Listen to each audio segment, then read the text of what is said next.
welcome everyone to another week of the Focus TV Season 7, Episode 33. We got Octavia White here, Cardell Dudley Jr., Raymond Lyons. I am Wilson Turpin Jr. We're going to get straight to it. Look, the Mystics.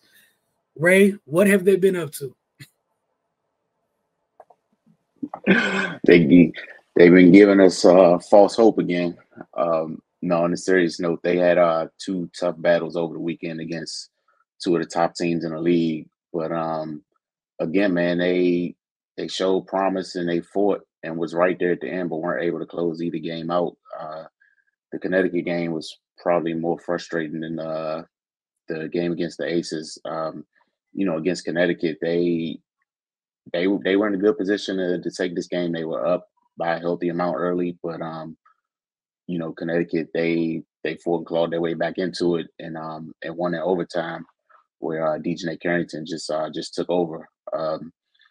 But yeah, man, the Mystics, a lot of it does have to do with them being extremely shorthanded right now, even more so with Carly Samuelson going down.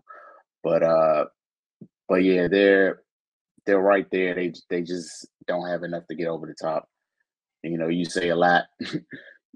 if you're gonna be bad and lose, just get blown out, because the way they got us living right now, my heart can't take it, man. It's too much stress. But they do have stretches where they're able to play pretty good basketball, but it's just that we always talk about their margin for error. It's just extremely small, and it's not just their mistakes; it's when the mistakes happen, and then what compounds on top of it. We talk about the live ball turnovers a lot. They haven't been as bad of late, but even still, just the instances where they occur, it just kills their momentum, and they just don't have the personnel to overcome that right now. But yeah, there are some bright spots. Leah Edwards came back and had a pretty decent game against the Aces. That matchup that she had is nobody envied her having to deal with Asia Wilson.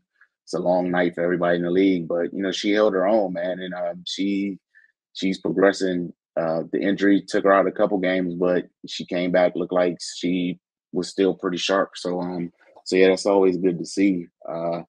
And her development is just definitely going to be interesting as time progresses, and especially as a team gets healthier. We've been going through this with the Mystics for pretty much since the championship year. We really don't get to see them go through a full season and progress and see what they really could be with the full roster. So, I mean, I'm sure it's got to be tough on them because it's tough on us just watching. But yeah, at times they're moving the ball. The offense looks solid.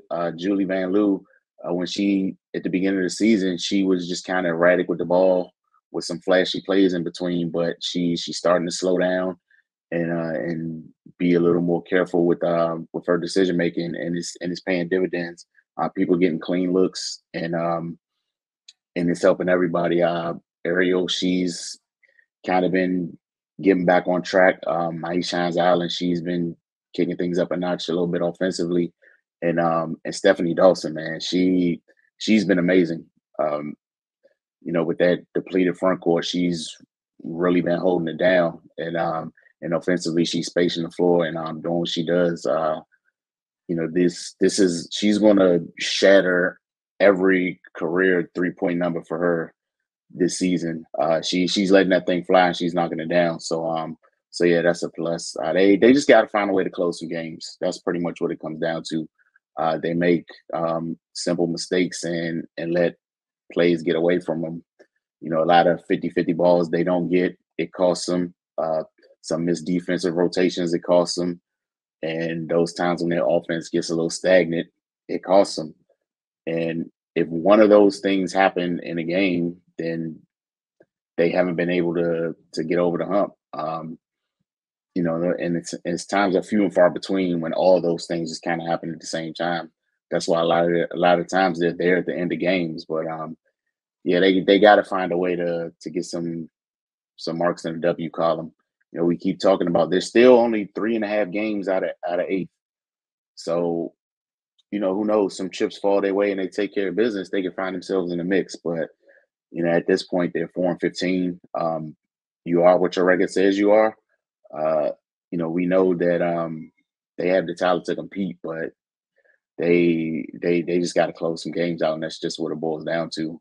So yeah, man, they're in action tonight against the Sparks, a late West Coast start, and we'll see if they can get it done. Yeah, like you said, just closing out stuff with stuff. Like you talking about what it's been doing to our hearts watching that overtime game killed me. That day, I was like, look, one more possession, like what, two solid offensive possessions. You out of here with a W against one of the best teams in the league. They did not, in fact, find those 2 offensive possessions at all. But like you said, they got the Sparks tonight. They see the Aces again in their building later this week.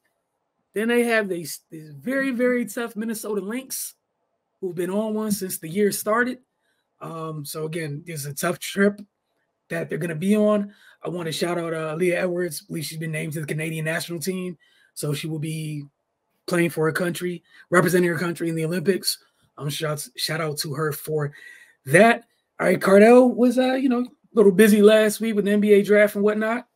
I guess before we get in terms of your experience with your coverage and what happened last week, we'll play some clips from the presser, a couple minutes from the presser, and then you got a chance to catch up with Bub Carrington, which we're definitely going to play that in its entirety.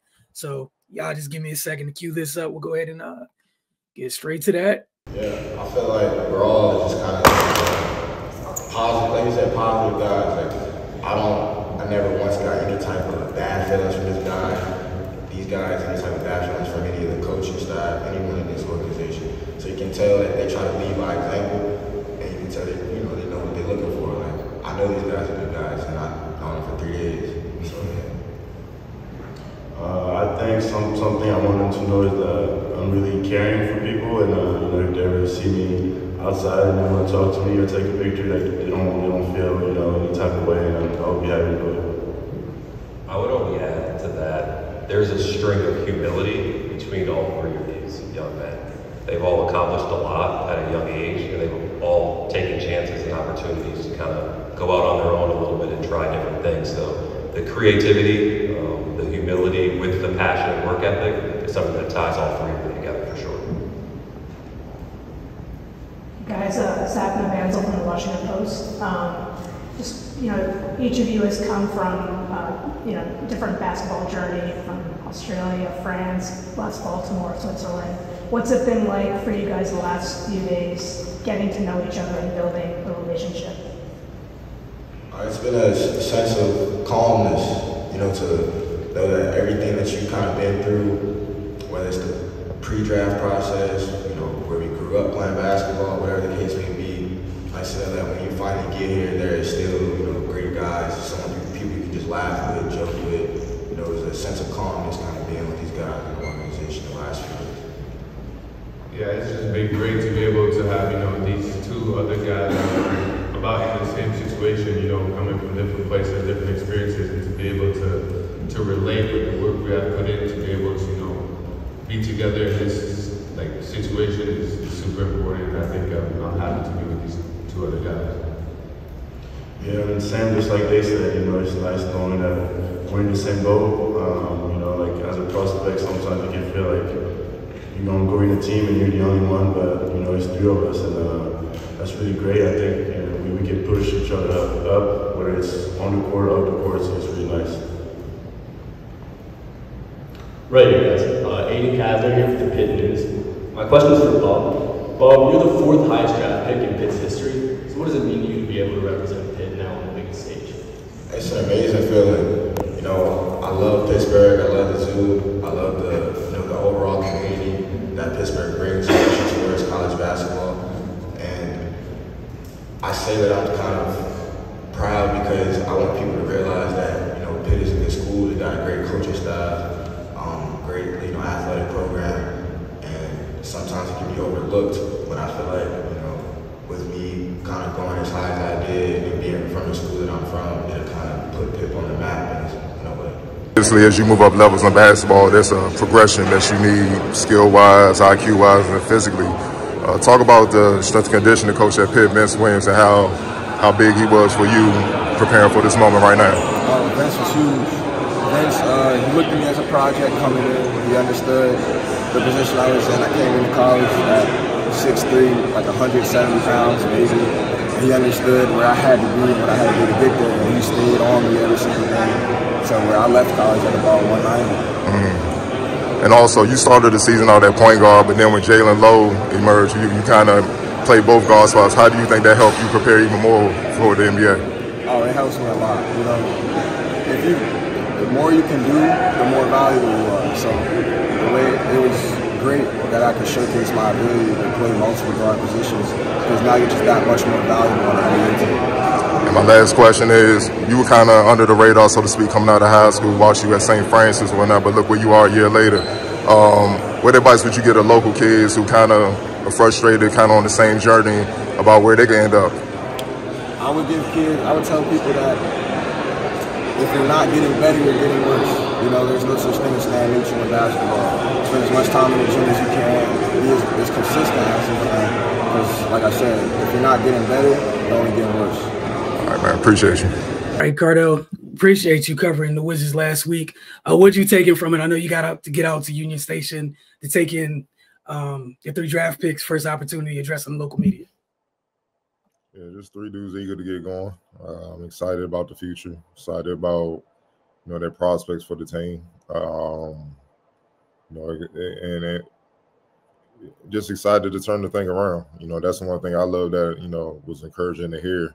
They didn't come in here kind of just like, yeah, I'm happy to be in the NBA, but I wish I was on a different team. They just like, nah, we understand what the situation is, and we feel we're good enough to change it.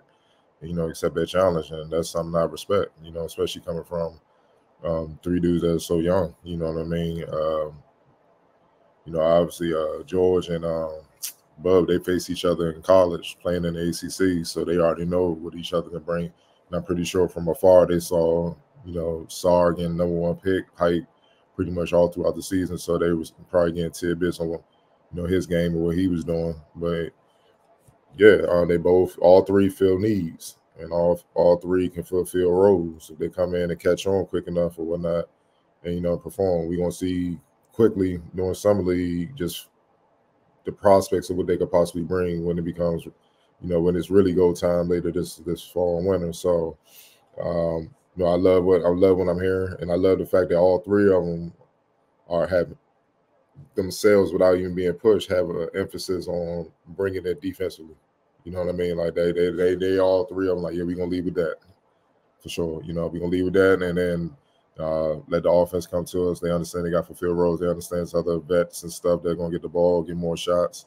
So they just come in and just try to bring winning habits to the situation, and try to turn this thing around. Although they're, the front office, Dawkins, and all those guys are saying rebuild. The free agent moves and the draft that they had don't scream rebuild. It screams like that's what we're putting out there to keep expectations low while we slowly cook stuff up. And then, hopefully sooner than later, they're ready to go. But, we're going to see. I love the draft picks that they had. I love the free agency moves, which we're going to get into. But, yeah, those youngins, they seem hungry to get going, man. They already, from what I've been hearing, already going to work. After they did all their pre-draft and draft, responsibilities and whatnot. So, we're going to see. I love Summer League. We kind of get a glimpse of what they can bring. So I'm excited to see what they do in a week and a half or so. And they're one of the many Summer League teams where a good chunk of the kids on the Summer League team have a chance to be playing, rotation minutes. Heavy minutes. Yeah. They're going to probably feature them. You know what I mean? And that's how it should be. And also my interview with Bub, man, obviously no mutual people. Came up with Baltimore, scouting OGs, the Connollys, the Run of Wolves, came up with his pops. So they watched him grow up, know him through that. One of my closest homies in basketball, coaches on the Pitt staff. So, yeah, always and see Bub grow up through AAU and high school in the area. So, You know, he's always been a youngin that I kind of took a liking to because he has an old school mentality and approach to the game, and that's, you know, because of who he grew up around. You know, his pops. You know, people don't know his pops was Melo's first coach. You know, Coach Rudy Gay, Coach all those top B-more guys. They came under his pops, so he got to see the best of the best. You know, so he understands the mentality you need to have and the work ethic you need to have to thrive in this game at a high level, and that's why he's jumped a lot of guys in a year and a half or so. He wasn't even a top, you know, he wasn't, to me, he was a top player, but ranking wise, he wasn't the top player on his high school team. See what I'm saying? And that top player has now transferred from a pretty big time school to North Carolina A&T while he's in the league. You see what I'm saying? That goes to show you, you know, how things can change, man, if you just stay the course and keep working. So, you know, I asked him about that. I asked him how he was, you know, how it was being under the radar coming out of high school, and how he elevated to lottery status in a year. I asked about how, you know, Vince Williams, the strength coach at Pitt, helped him grow and develop, and he put over 20 pounds of muscle over a year. So now he's physically ready, not only to play in the NBA, but to endure. And he was ready to play ACC basketball. And also how he started out at point guard, and then Jalen Lowe got better at Pitt, a fellow freshman, and he moved to the off guard spot. Never complained, never did anything. And most players would have complained because they eyeing the draft. He's getting draft buzz, and he's eyeing it. You moving me to a different position in the middle of the season. What can I do? That can mess me up. And he seamlessly floated between both positions.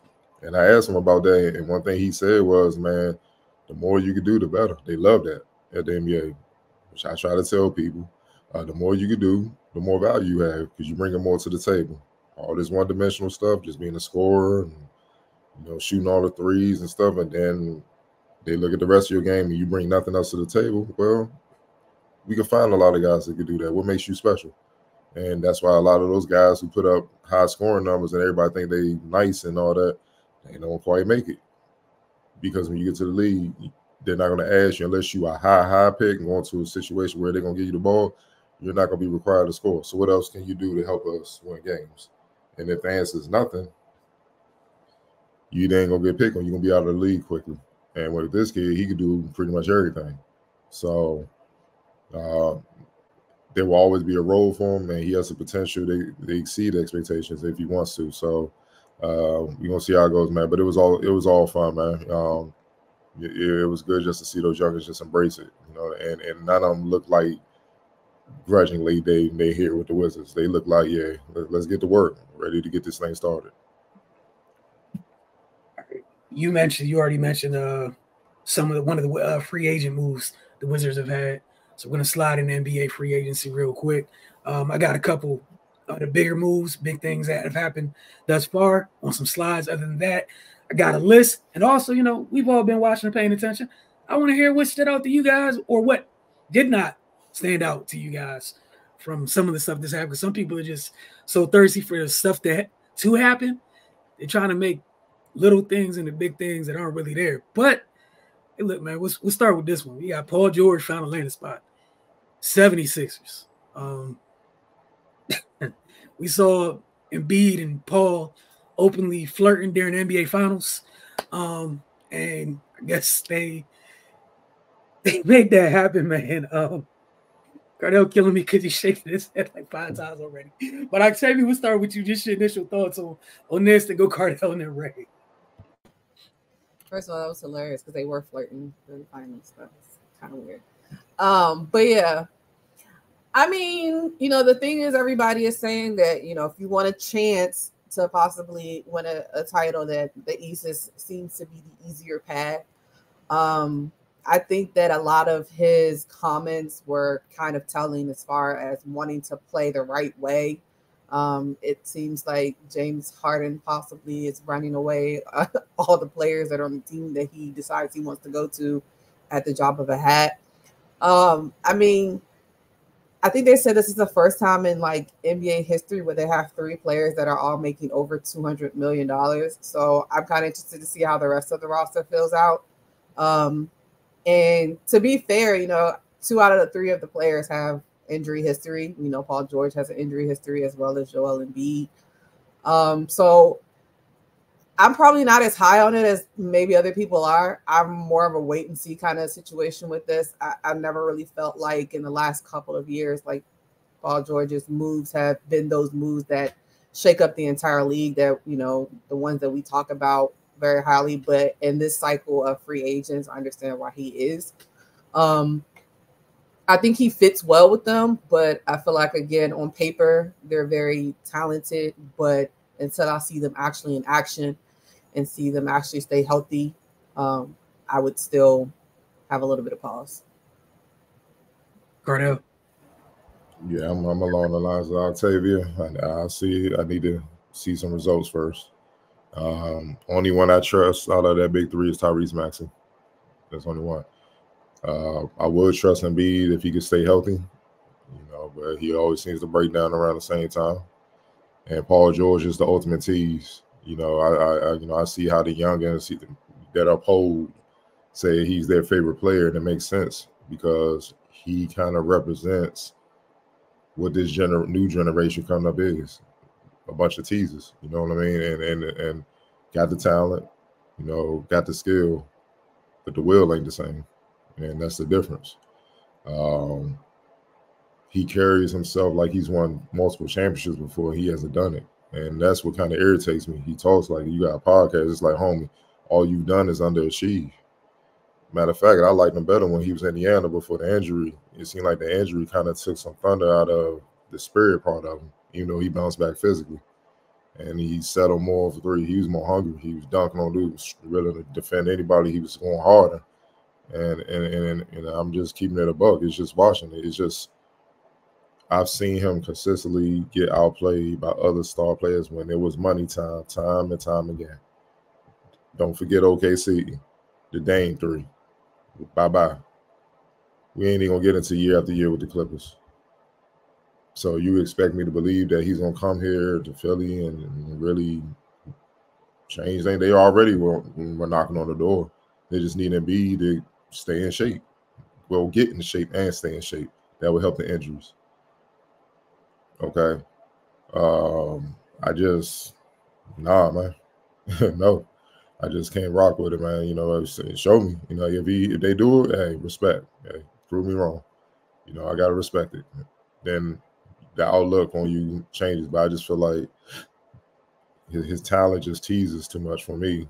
And when you get in big games and you go against other killers, it's about who won it more, because both of y'all are nice. And him against other guys, you know, I trust their ability to take you out a lot more than him. That's how I'm going to leave it at. Right. Yeah, I'm unmoved, man. You know, to Cardell put it perfectly. One teaser just joined another one. And that's just what it is until they prove otherwise. You know, we can talk about how talented they are all we want, but what has that talent led to? I know I'm probably about to mess up this quote, but I think Bill Russell said something like, "It's not what you can do. Is what did he say?" He said, "It's not what you have; it's what you do with what you can do." Exactly. Yeah. So, and these two are perfect examples of it. Talent through the roof, unbelievable players, but you know, when it's time to go, when it's crunch time, what have they done? And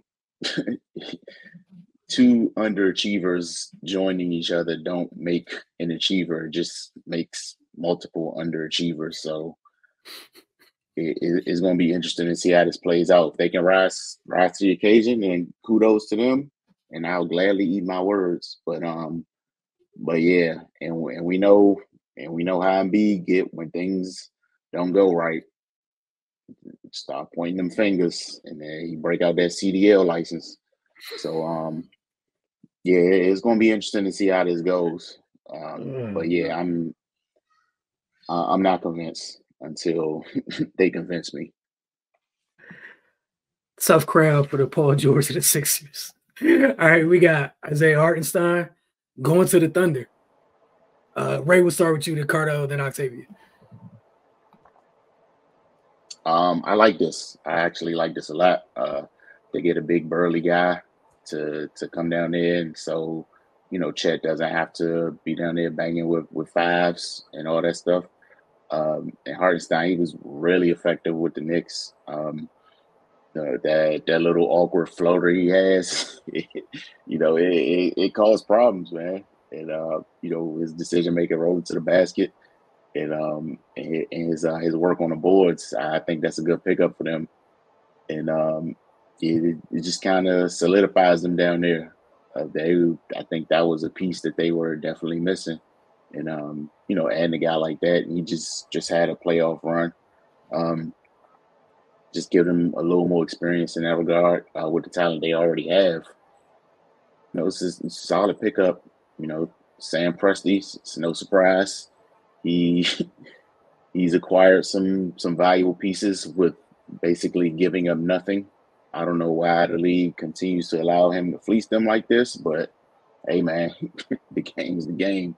I'm interested to see how that's going to work out for them. I think it's going to pay dividends. Cardell? Yeah, same, man. He got it. But I keep saying, I've been saying it for years, you need multiple bigs. They're coming. They're coming. And they're here. If you don't have multiple bigs, you're done. You don't have a chance. I don't care how good your guard play is. Because if it could be done, Luka and Kyrie will have a championship right now. And they got their ass destroyed because they were just too small. He relieves Chet of so much of having to play that five, and Chet can kind of move over to the four now, or he could back him up. And all he got to do is just do what he does. Rugged, rebound, finish, hit that little running jump hook mid-range shot that he shoots, you know what I'm saying? Hit that jump a couple times, keep the defense honest, set good screens, get shy, let them dance and get them return the corner, Wiggins and all those guys. Dort, hey man, you know what I'm saying? Like that's a big pickup along with Caruso. You know what I'm saying? Another defender like NBA gonna be hell. NBA gonna be hell next year. This upcoming season, it's gonna be hell. All that low man, that shit dead. Like, man, we need you to play. We need you to play because now the league is so deep because of how the talent has spread out, like moves like this and stuff like that. Man, if you ain't careful, you can get your ass with about 6-7 straight games, and that's hard to overcome with how competitive the league is about to be. So I love it for them, man. You know what I'm saying? They on the brink, they knocking on the door. They right there too. So now you get that with the experience that the young guys got from this playoff run. They're gonna be even more of a problem. Even more of a problem. Octavia. Yeah, I think you're 3 for 3. I like the pickup as well. I think his high motor is also going to fit in with that young core as well. So I think it's a great pickup. He had a great season last year, which this contract rewards him. And he's going to a contender. He's leaving a contender in the East and going to a contender in the West. I think that's probably the only, if you want to call it a downfall, just because the West is going to be stacked again. But I think he's a really good pickup. That's definitely stuff that they've been looking into as far as getting a bigger body guy. If he can have the same type of season he had this past year, it's definitely going to be a win for them. But yeah, I mean, I like it. I don't think it was too expensive for them, and I think he'll fit in well with their core group. All right. On to the next one. Octavia, we'll start with you. My little 2 cents is, why are everybody sitting around letting people who are already smart do more smart things? But I'm just going to let it rock and shut my mouth from here on out. Octavia, Cardell, and Ray. I mean, as long as Chris Paul can stay healthy, I'm intrigued. We know his basketball IQ alongside of Pop's basketball IQ, alongside of, Victor Wembanyama. That's really all you have to say. That's going to be crazy if they're able to actually put it together. But I think it really hinges on Chris's health. I don't think he's been a chronic person with bad health injuries in the past in his prime, but the later years that he's been in these last couple of years, his injuries have been hindering him as far as his production in the game, from coming from what I think he was at Phoenix, and then Golden State last year. He had a injury time as well. So if he can, not let Father Time beat him up this year, him and Victor Wembanyama, and then just the smarts of Greg Popovich is going to be wild to see. Because, to me, like, I feel like the Spurs is the organization that don't really stay bad that long. I feel like this is probably the longest they've ever been, quote unquote, bad, if you want to consider that. But which I guess we should. But yeah, I'm very intrigued with this, but I think it all hinges on his health. Cardell, your thoughts on CP3 going over there with Pop and the youngsters? Yeah, I think it's a great move. And it's not just for his impact on Wemby and all that. It's for all the young players. He's going to teach them how to win. He's going to teach them how to be a pro, how to work, how to take practice serious, how to pay attention to detail, how to watch film, how to defend, how to stay even kill when things are going good and even when they're going bad. Just be professional. He's going to speed up all of the young Spurs learning curve. And speeding that up gets them in better position to get back to what they were for about 20 years when Duncan was the other dominant big man, greatest power forward to ever play the game. You say top 5 dead or alive. Shout out to Jada, because you can say that he was that nice. You know what I'm saying? So I love it, man. And in this career for him, I think he's just accepting what it is. He's not really rain chasing, so to speak. He's done that. It ain't worked out. So let him go somewhere where he could flourish and teach and be fulfilled in a way of helping build a potential champion, so to speak, and see how that goes, man. Because everybody knows, man. If Wemby stay healthy, all you got to do is surround him with enough pieces. That's it. And his time is coming. And I think it's going to be here a lot quicker than what people realize. So cats better do their damage and stop messing around. Young boys, all that, playing around and, seeing them at concerts with certain celebrities running around and all that. All right. You ain't see Wemby do none of that. He's, like foreigners, they normally go home after the season, especially after you lose that many games. He ain't leave San Antonio. He just left just to get ready for the Olympics with the French team. He been working. So, yeah, he on a mission. You can see that in him all throughout last year. Like, he's on a mission to be the best in the game, and he's coming. Right? Yeah, I agree with Cardell and Octavia. I love it. And not even I'm not even worried about the on-court stuff, but from a mental aspect and a maturation aspect, just having a vet like that in the locker room, like, it is one thing to sign a vet, but Chris Paul is not a normal vet, man. He's one of the best at his position to ever play. And yeah, that's going to pay huge dividends. We saw last year a lot of times when the Spurs guards just made very questionable decisions, and Chris Paul is going to be there to tell him maybe it will work to your benefit if you gave the guy the 7-5 the ball. So but yeah, just having Pop and Chris Paul, those two basketball minds at that level in the same gym, if you don't learn and get better, you actively try not to. So yeah, I can't wait to see how this is going to play out. Yeah, and how it's going to benefit Wemby as well. I mean, it's just a whole lot of basketball knowledge they just acquired, and yeah, I don't understand how they let this happen again. Yeah, he's not in his prime playing wise, but what he has between his ears is, I think, is more valuable at this point. Like, if you could ever think of the greatest tutor for a young point guard, man, I can't. Like he he was in an OKC for a little blip was shy for a little bit. And seriously, y'all, it's gonna watch it happen, huh? All right, this is one that happened for the Washington Wizards. It was fun watching some of the Wizards fan base find a reason to not like this when literally I think you guys all several of the reasons that you all like the Hartenstein thing may apply to this.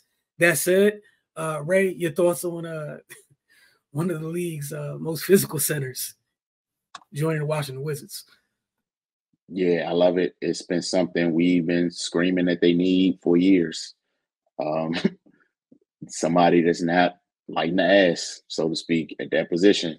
We saw Gav struggle mightily, trying to fill that void, and he did his damnedest. But I mean, if you frail down there, you frail. But Valanciunas definitely is the opposite of that, and you know we seen what he does when he plays against the Wizards.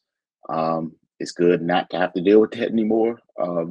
But yeah, he addresses the need, and that was that was part of the reason why I wouldn't have been mad if they drafted Donovan Cleaning from UConn. But you know, instead of having a rookie with those tools, we have a grizzled veteran with those tools. And to be perfectly honest, I'm taking that every time. Yeah, but this was a great pickup, man. And then you know, the way the Wizards would get abused on the boards, they definitely needed somebody like this to come in and address that. And you know, it still gives those other guys like Kuz and Rashawn Holmes, you know, with their length and athleticism, they can still come in and pitch in as well. But when you have an anchor like that, it makes things a lot easier on both ends. And he's going to get those guards some space by setting those screens and maybe open things up a little bit. And he can roll and finish at the basket as well. So yeah, I fail to see how anyone can have a problem with this unless you just looking to have foolish conversation. But yeah, man, I love the pick. Can't wait to see how it plays out. Hey man, what is Twitter without a very interesting conversation? Cardell, your thoughts on JV? Double machine, like y'all said, one that loves to see Washington on the schedule. He can also stretch the floor a little bit. He can hit some threes. 7 foot 270. It's a big pickup for the Wizards because they were very thin. They released Vucevic, so to speak. They let him go. They kept Rashawn Holmes, drafted Alex Sarr, and they had Marvin Bagley. None of them dudes were bulky. They're tall, but they're not big. So you need size. You need size, man. And so now you have somebody that can deal with the Embiids one-on-one. Somebody that can deal with the Porzingis and all the Al Horford in Boston, the Twin Towers in Cleveland. Obviously Giannis. Now Miles Turner, James Wiseman, Orlando's bigs. Like I don't think people understand. Now I'm looking at the Pelicans like, y'all, what are y'all doing? You already know Zion, you know, he's on the Embiid regimen, you know, dominate here and there and then be out. So you don't even have a center. And he's a quality center at that, man. And with the shooting that the Wizards do, that's one of their strengths. They can shoot. You know what I'm saying? With the shooting that they do have, the times they miss, he's just going to clean up. He's a hulking presence. Like the Jordan Poole and Bub, and people forget Malcolm Brogdon came over in the trade too. Malcolm Brogdon, dog, they going to come off the screens, man. It's going to be so much daylight. They're going to be like, what the hell? They ain't even know how to act. So it's just about making the right read at that point. And like I said, he can pick a pop. He can roll. He can finish. Hey, man, look, I love the pickup. I love the pickup finally. You know what I'm saying? And these are the type of pickups that get you going, get you back where you want to be. See what I'm saying? Instead of doing all these projects and stuff like that. So, look, man, love it. Just need these guys to stay healthy. Avoid that international scene at the nightlife and just be on the court. They don't talk about that enough, but we saw it. Shout out to Martin Gortat, baby. But I'm gonna keep that on the low. Octavia, your thoughts on that? Yeah, I think we're all in agreement. I mean, like you guys have said, and I particularly like the way Ray said it, like they're a little light in the ass before. So getting Jonas, excuse me, Valanciunas is a big pickup for them. Especially he's a vet, you know, he's big, like Cardell also said, double machine. And he's going to be able to go straight to work. You know, you don't have to worry about teaching him. He also has a high motor. I think he loves, I mean, just from seeing how he plays, he loves to be dominant. And that's something that the Wizards have been missing. So I think that was also a great pickup for them. I feel like the Wizards are, you know, trying to start this rebuild-ish thing all over again. And I think this was a really good pickup for them. So I'm maybe it'll make me watch some more games this year because I just can't do it. All right, I think we got one more. Then I had a question for you all. We knew this. Hey, Bob Myers saw this coming, what, a year too early. My man got the hell up out of Dodge, so he wouldn't have his name attached to it because he was there. He knew how things moved behind the scenes. Anyways, Mike Dunleavy Jr. in charge while Klay Thompson's going to play for the Dallas Mavericks. So Octavia, we'll start with you, then Cardell and Ray. Yeah, I mean, I feel like as much as the writing was on the wall, it's still, for me, just it's going to be weird seeing Klay Thompson in a different jersey. It really solidifies how that Golden State Warriors dynasty core group, whatever you want to call it, is no more. It's going to be very interesting. I mean, in the times that we are now, where you don't really have too many like back in the day or, you know, Miami big threes that we used to have, to see a player like Klay, even though he might be a little long in the tooth right now, with a Kyrie and a Luka, is going to be very interesting to see. I honestly don't think much of his game will change. He's always been, spot up, take those shots. So I think that the passes are going to be crazy. I mean, he's going to be used to that Steph would do, but just knowing how Luka plays as well, I think it's going to be very, very interesting. I thought it was also very interesting that he definitely chose to stay in the West. But yeah, I mean, this one to me is very interesting. I don't know how else to say it, just because to me it's going to be weird seeing Klay play somewhere else. But to see Klay, Luka, and Kyrie on one team is definitely got to give you pause at any time you're playing against them. Cardell, your thoughts on Klay joining Luka and Kyrie? Yeah, he just continues to do what he gotta do. Because at this point, with the space he's gonna have, if he can't thrive in that, then he's really done. It's time to retire. You know what I mean? It's just as simple as that. Only thing he will have to prove is, can he guard? You know what I mean? Because obviously Luka and Kyrie, you know what I mean? And that's the trade-off. You lose a defender, Derrick Jones, and you hoping Klay can at least pick up some of that, but still be his self-embalming. You know what I mean? So they going all in with the analytical approach, which is fine. You know, you got him there. It's going to spread the floor. It's really for Luka to have even more space and be able to even more dissect defenses. So we're going to see. But I expect him to thrive. I expect him to be motivated because of this. I'm not as much tripping off of him leaving the Warriors. We knew that breakup was going to happen.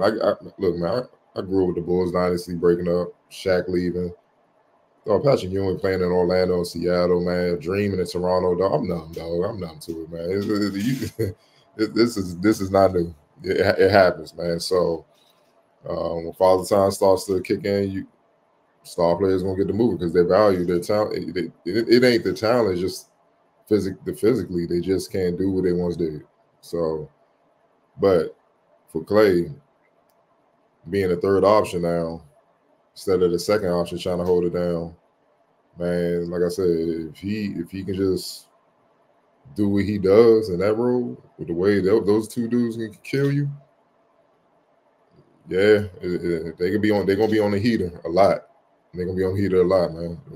And you better have some defenders If you don't, it's gonna be a long night. Yeah, I don't think whoever's in that corner with Clay is going to be helping out anything that's happening on the other side to your folks.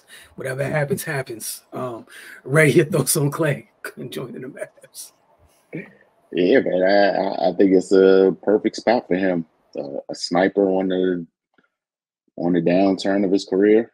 Like you just said, he can camp out in the corner, and somebody gonna have a decision to make, and that's just gonna put way more pressure on the point of attack defender. Because if you get beat, and either Luka or Kyrie is driving on the same side as Clay is, that guy in the corner cannot help. So you want to give up a layup or a three? Make a choice. I think he's going to be able to make a good living in that role. But yeah, like Cardell brought up, on the defensive end is where it's going to get a little dicey because neither Kyrie or Luka are that stronger defenders. And Clay, after the toll that the injuries have taken on his body, he's not the level of defender he once was. So I don't know if they're going to be counting on him to provide that. But yeah, that'll be a challenge for him. But offensively, yeah, it's going to be hell. Because even without the spacing that Clay provides, Kyrie and Luka was still able to get loose a lot. But yeah, with adding him, it puts even more pressure on you. So yeah, man, it's a good move for him. I don't know if for the Mavs it moves their the needle that much in regards to competing for a championship. But yeah, I think it's a good move for Clay for where he's at in his career. All right, finally with free agency, just wanted to ask you guys, there's so many other moves. I know, Cardell, you mentioned one of them, and Alex Caruso also going to the Thunder, which kind of kicked things off, which is crazy as hell when you think about it. That's a team, youngsters got experience, and they went and got two players that you can immediately see how they're going to fit in OKC and how they're going to help them. Just some other moves. You also brought up Wiseman, Perry now giving them an actual backup center over there in Indiana. But for everyone, just any other moves that really moved the needle or stuck out to you. Ray, we'll start with you, then Cardell and Octavia. Yeah, that Caruso one definitely stuck out. But also like KCP to Orlando. Got a vet with some championship experience down with them young guys. Yeah, they one of them teams that's on the verge. They can make a leap, man. And adding a guy like that, another defender, like I said, tons of experience. He's been there before, so he can kind of guide them through that. But then with the talent they already have with Paolo and those other guys, Anthony Black, and those guards they have, that could that kind of speed up their process a little bit. Cardell.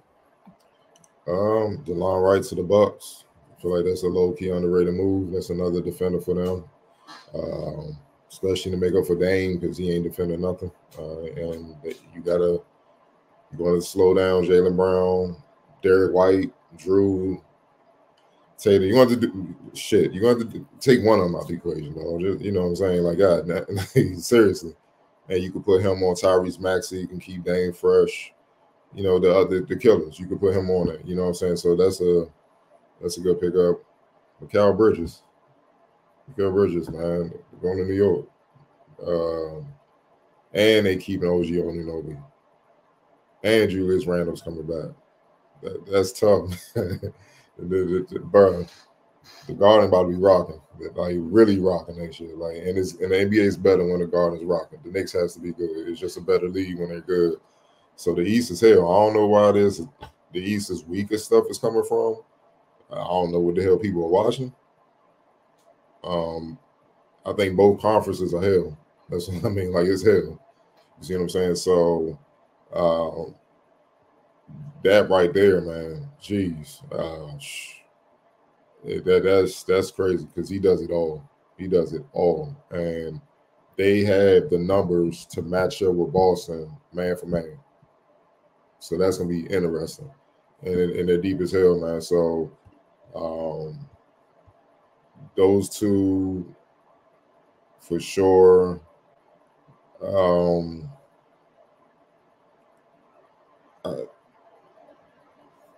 Another one quietly. Some may not agree. I do like Najee Marshall going to Dallas. They lost Derrick Jones to the Clippers, but Najee Marshall, he's not as athletic as Derrick Jones, but he's a better all-around player. He's tough as hell. So, and he's more skilled. You know what I'm saying? Like he can play point forward. He can score in a variety of ways, and he's a tough defender. You see what I'm saying? So that's just another element to help them out. Kind of help balance off what the weaknesses are of Kyrie and Luka on that perimeter, because they going all in. Plus, they got bigs. They got Gafford and Lively, and Lively's gonna be better off his rookie year. So they're not as bare down there. They're not bulky, but with the style that the Mavericks play, you don't want a big hulking, slow center, because they ain't gonna be able to keep up. They're gonna be gassed. You know what I'm saying? And then they don't have unless it's like an Embiid or Jokic or something, it ain't too many bigs of that size that's worthy of even slowing down for to throw them in the post and work through them. You know what I'm saying? Let's just be real. So they're gonna be athletic. They're gonna be even more versatile on the perimeter with Clay and Najee. And then you already got to deal with that backcourt. So those are three moves that come out. All right, Octavia. Yeah, I think you guys touched on pretty much all of the good ones, but I mean, I definitely felt like the Knicks, what they've been doing is low key. I mean, it's not low key; it's real high key, to be fair. But they to do everything that they did to get OG to stay, because that was kind of up in the air for a little bit. Granted, they lost Hartenstein, but knowing that Julius Randle is coming back, and I definitely think the Mikal Bridges signing is kind of underrated. I mean, you can't quantify how good chemistry is. I mean, the Nova Boy is about to be on 1,000. Like you said, the Madison Square Garden is going to be crazy. To have them all on the same team, knowing that they all have the same motor too, is just wild. So I mean, to me, that was the one that stood out the most. Like, I feel like people have mixed feelings about Mikal Bridges signing just because of all of the picks that the Knicks gave up. But at times you got to kind of do what you got to do to get a player that you feel like fits your team. And I mean, if it works for them, hey, it is what it is. But I think it'll be very eye-opening to see, especially when Julius Randle gets back, and to get all of them on a full off season as well under Tibbs. All of them gonna be playing 48 minutes. It seems like I don't know. The whole squad will be playing 48 minutes and be good to go. But I think, again, as long as they stay healthy, they're definitely going to be a threat in the East. Yeah, and I think that's the fun part is everything you guys named is we still got more time as free agency continues. A lot of noise. Go ahead, Cardell. Real quick. Andre Drummond to the Sixers. That's what I mean by the arms race for big leagues. Because Embiid rebounding can be up and down, especially in the playoffs. He ain't even got to worry about that with Drummond down there. And Drummond's going to be motivated. It's amazing how you're motivated when you're on a team that got a chance compared to a team you ain't got a chance to hit. So, yeah, he averaged 9 on the Bulls last year. So I know he's going to be trying to grab everything in sight, in Philly. Come on, man. And that just lets Embiid have even more time, energy, and space to do what he does.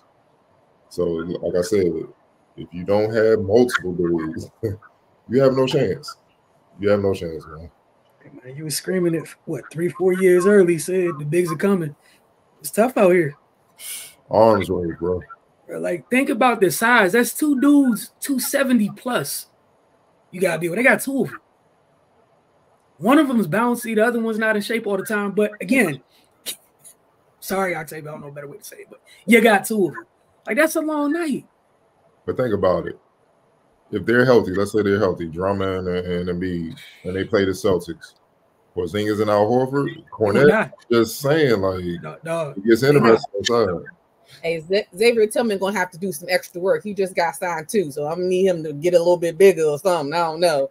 I think they re-signed him and the dude Kata, who ain't really play like that either, but that's nothing compared to a Joel Embiid and a Andre Drummond. So it's definitely going to be Man, they better not leave Tillman. They better not leave Tillman on Embiid Island. He gonna be talking so much shit.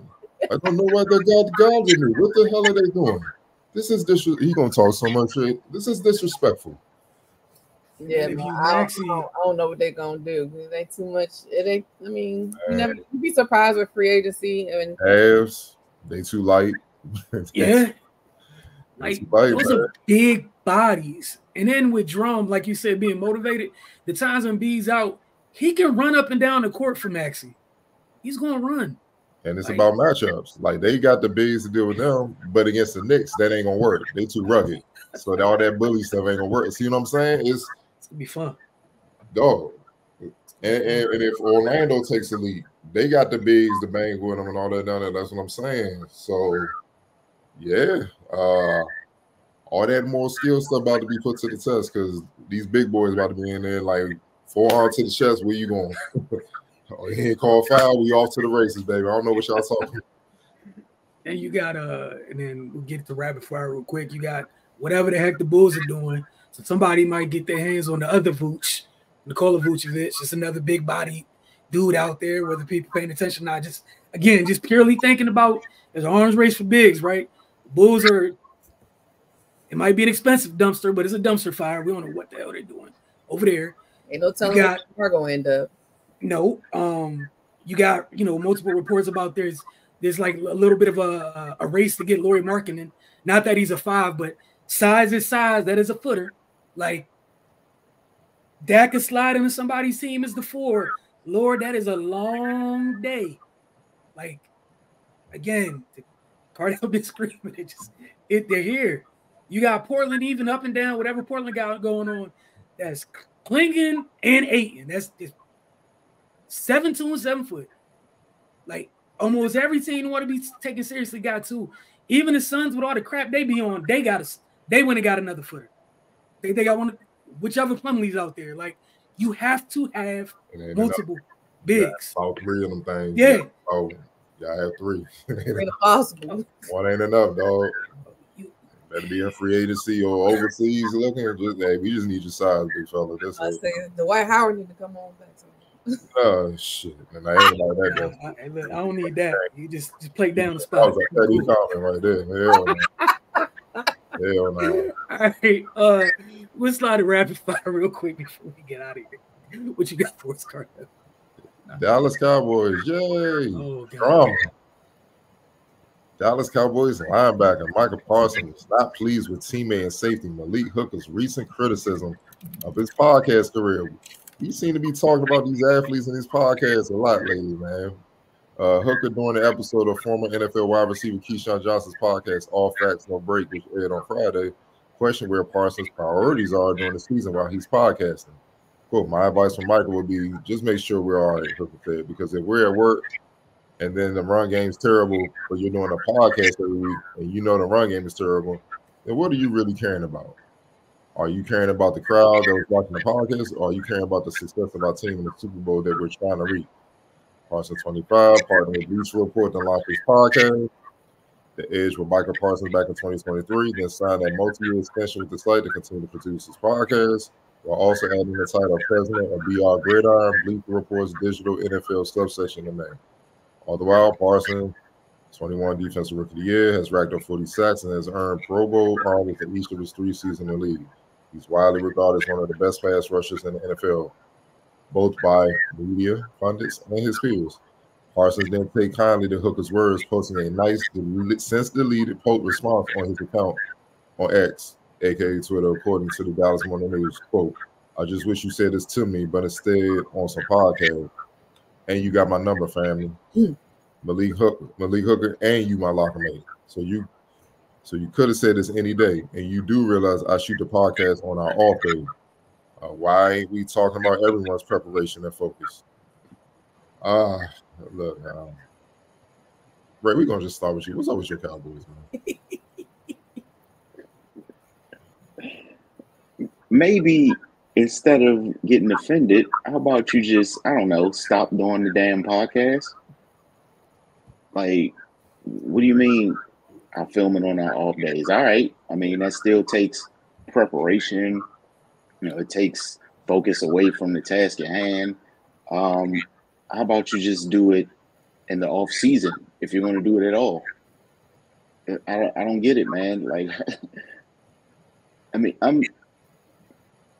we do this show every week. This takes preparation. This takes time, and we don't have to worry about scheming around supernatural athletes every week. So, yeah, maybe that all that energy should be devoted elsewhere.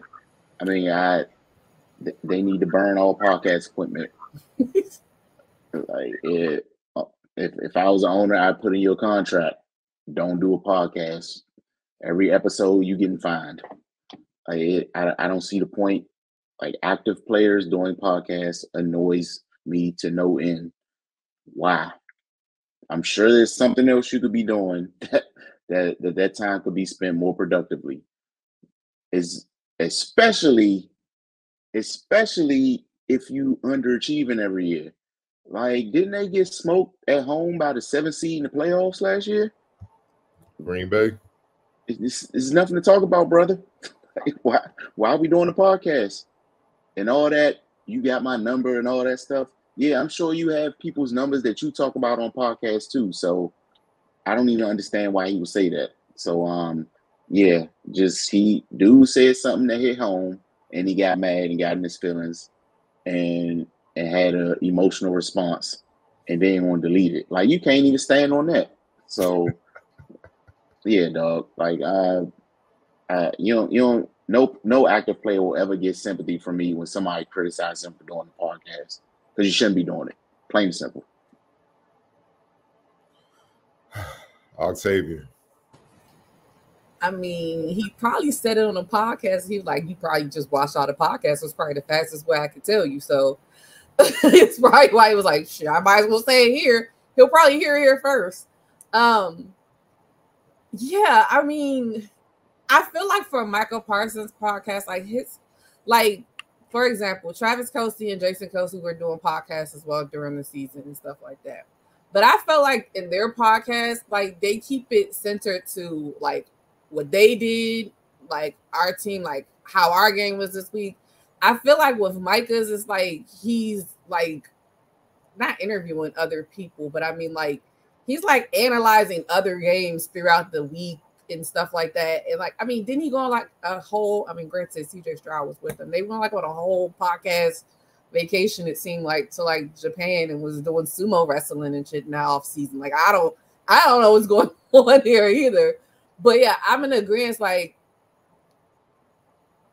the podcast for active players, to me, when they're actively talking about other teams and other schemes and stuff like that, like, I don't like it. Like, I may be biased because as far as like Jason Kelce and Travis Kelce, like, but theirs is like funny. It's not even all about like sports. You know what I mean? Like, you could tell like they're talking about other stuff, but the ones where I feel like, you know, Micah has come out multiple times, like, I don't think, you know, Jalen Hurts is that great of a quarterback.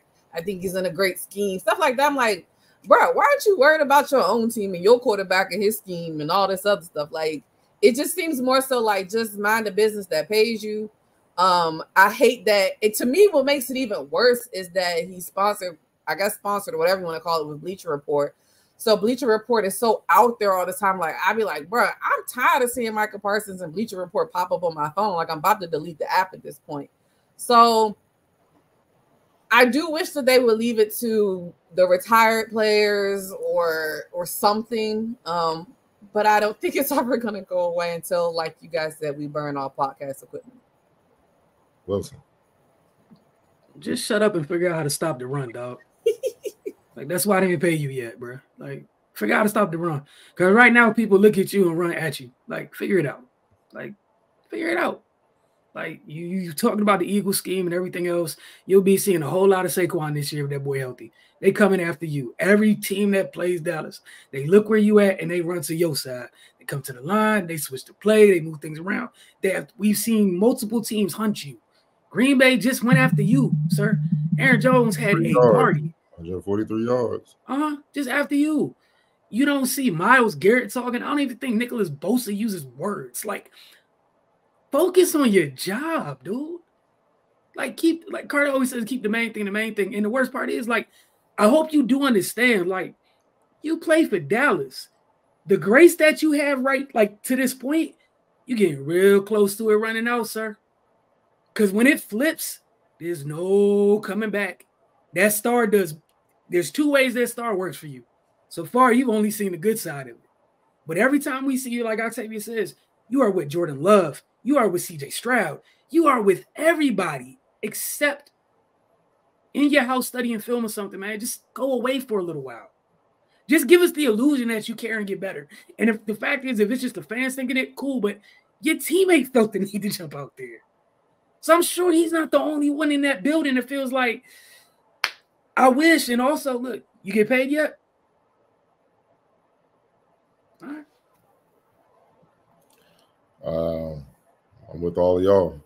And I feel this way about a lot of current players, man. Like, if you're going to get on a podcast, you better be producing.